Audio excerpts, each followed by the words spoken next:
So yes, guys, we're back at this roundabout. That's the Jaguar, right? That's the bronze sculpture of a Jaguar here at the Eccles interchange,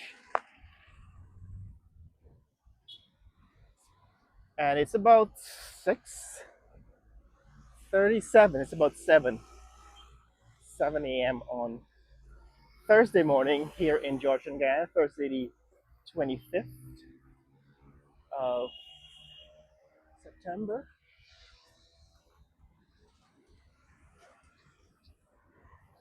The water in some of these pools is becoming green.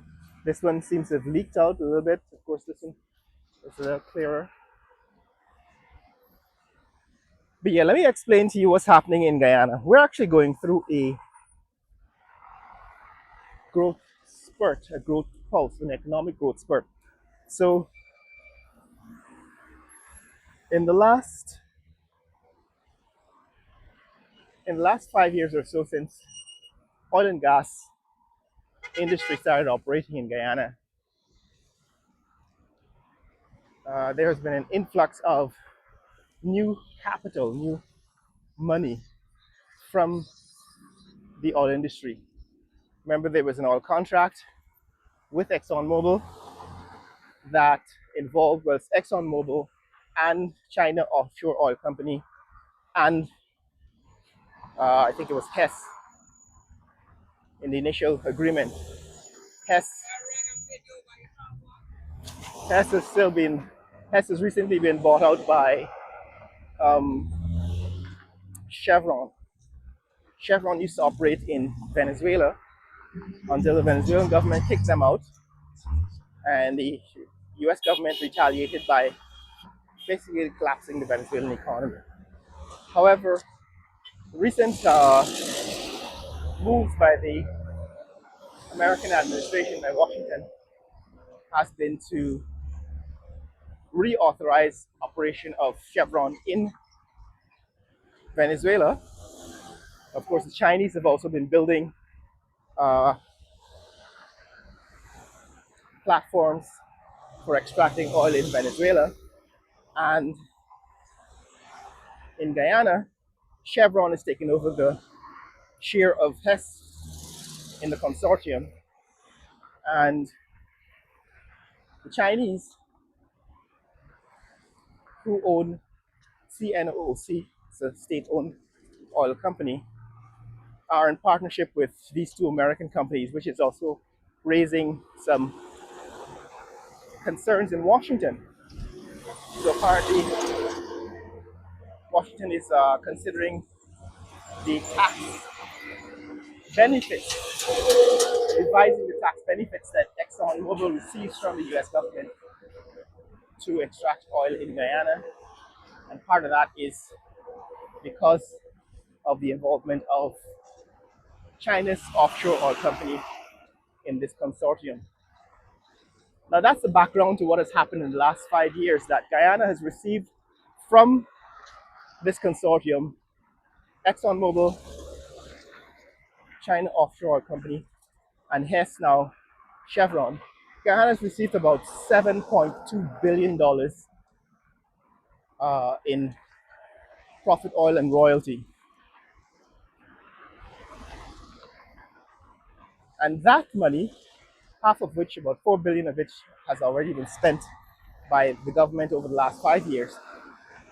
That money, along with loans from China and other lenders like IDB and Exim Bank and so on, has fueled the development in Guyana over the last 5 years. So the bridge that we're looking at now was built with a loan from China for $260 million. But the bridge and all of the peripheral work, like I said in the past videos, probably will amount to about $1 billion, billion US dollars when it's completed.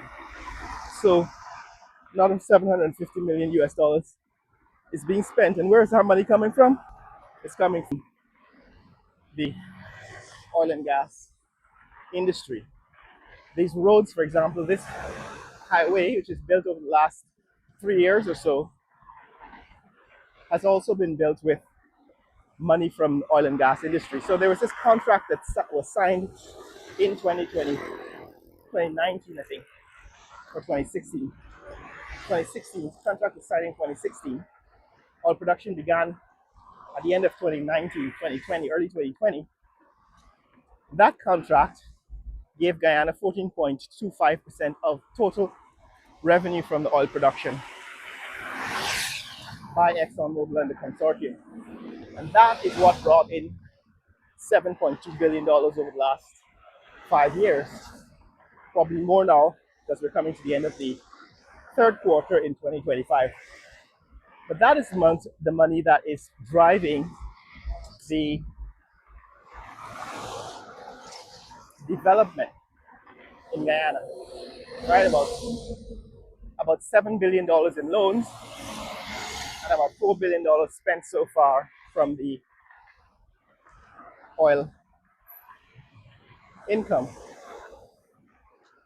amounting to about 11 or 12 billion US dollars spent over the last 5 years.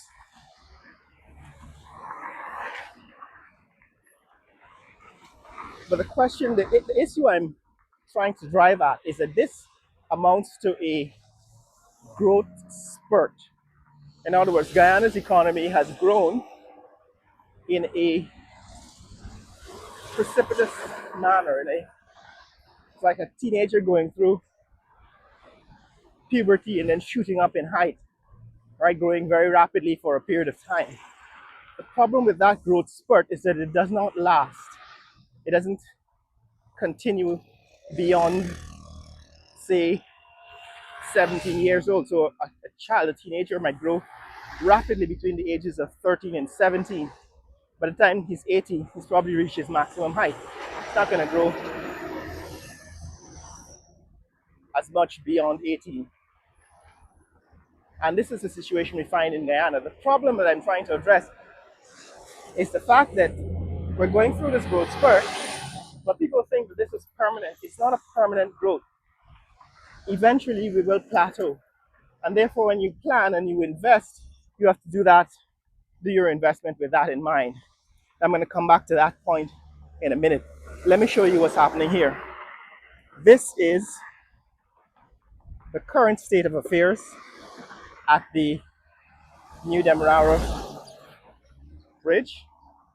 You can see this is where they've widened the road, right, leading up to the new roundabout on both sides. You can see it's not yet completed. That is, widening of the road is not yet completed. Let's see.